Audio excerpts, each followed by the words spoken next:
There is a quiet assumption many people carry without realizing it that spirituality and technology exist on opposite poles, that one is ancient and slow, human, embodied, mystical, and rooted in the earth, while the other is fast and digital and sharp and synthetic and disembodied. We're taught, implicitly, that you can have a spiritual life or a technological life, but not both. And yet, here we are, living in a world where technology saturates nearly every moment of our day. We depend on it. We navigate with it. We earn a living through it. We express ourselves on it. We connect across continents because of it. To pretend it isn't a part of our inner world is to pretend we don't live in the era that we live in. So today, I want to offer a new proposition. Technology doesn't have to threaten your spirituality. In fact, if used consciously, it can deepen it. We are entering a moment in human history where the sacred is evolving. The old idea of sacredness, something separate, untouchable, cordoned off, no longer fits the rhythm of modern life. The new sacred is integrated. It's something we build intentionally inside the world we actually live in, not the world we wish that we lived in. So let me start with something personal. For a long time, I felt the same tension many of you probably feel. I wanted a spiritual life, presence and depth and meaning and ritual and groundedness. But I was also building businesses, and I was traveling the world, and I was navigating digital work and using AI tools and managing the noise of a hyper-connected world. I thought I had to choose. I thought spirituality required isolation from technology. But over time, I realized something completely different. It wasn't technology that disrupted my inner life. It was my unconscious relationship with it. The problem wasn't the tool. The problem was the pace and the pressure, the overstimulation, the addiction to urgency, and the way I gave away my attention without noticing. When I changed my relationship with the tools, the spiritual life I was seeking became far more accessible. To understand how, we have to begin with the nervous system. There's nothing airy or abstract about spirituality. At its core, it's a set of states your nervous system can access. When the nervous system is in a sympathetic overdrive, your fight and flight and survival mode, you can't feel presence, intuition, or connection. You're too busy surviving. But when the nervous system shifts into regulation, deeper breath, slower rhythm, parasympathetic activation, the spiritual doors open up. You feel awareness again. You feel the subtle layers of your experience. You feel the part of you that lives beneath thought. This is why overstimulation from technology can feel like a spiritual blocker. Not because tech is inherently bad, but because it constantly pulls the nervous system out of regulation. Every ping, every notification, every scroll, every emotional jolt from content, it keeps you hovering in shallow consciousness. So the spiritual task of our time isn't to reject technology. It's to master your relationship with it so that your nervous system stays available for presence. But here's the exciting part. Technology can also support your spiritual life when used intentionally.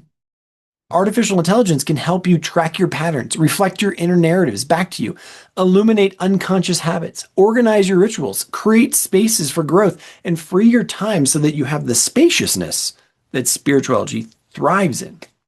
Technology can become a mirror, a tool for awareness, a support for practice. This is where the new sacred begins. Not at the extremes, but actually in the middle.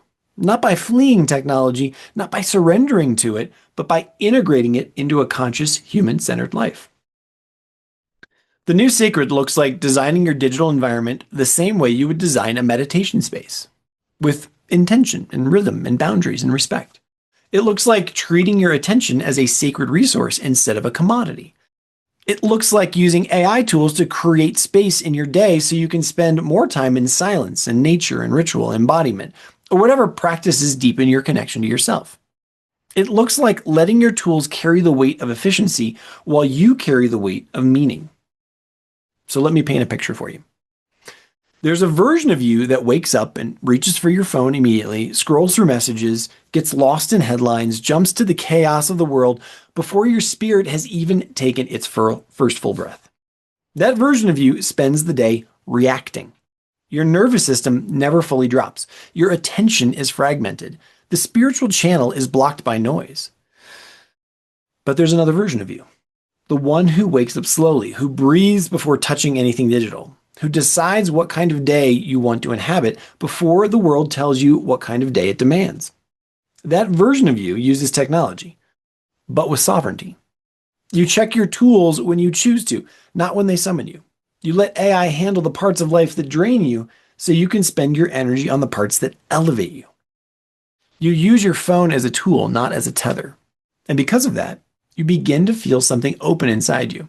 Spaciousness, clarity, intuition, the subtle pulse of something deeper. Spirituality isn't about escaping your life. It's about inhabiting it more fully. And in the age of AI, inhabiting your life means becoming the architect of your relationship with technology, rather than a passive participant in it. This is where the impossible prompt becomes part of the spiritual landscape. Inside the system, you begin to see your patterns clearly, where you lose yourself, where the noise pulls you, where your attention leaks, where your nervous system collapses into old habits.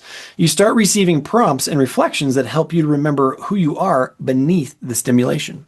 You start designing rituals that bring you back into your body and back into your presence. You start creating a spiritual structure that fits your modern life rather than one that fights it. Technology becomes an ally instead of an intruder. This is the essence of the new sacred. A spiritual life woven directly into the fabric of daily life, supported and not distracted by the tools that we use.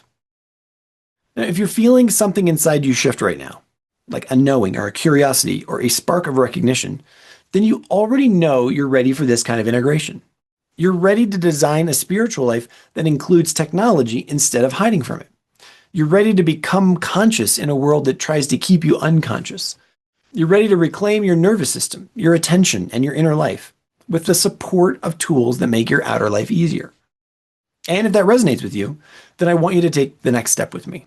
Request your private invitation to the Impossible Prompt right now.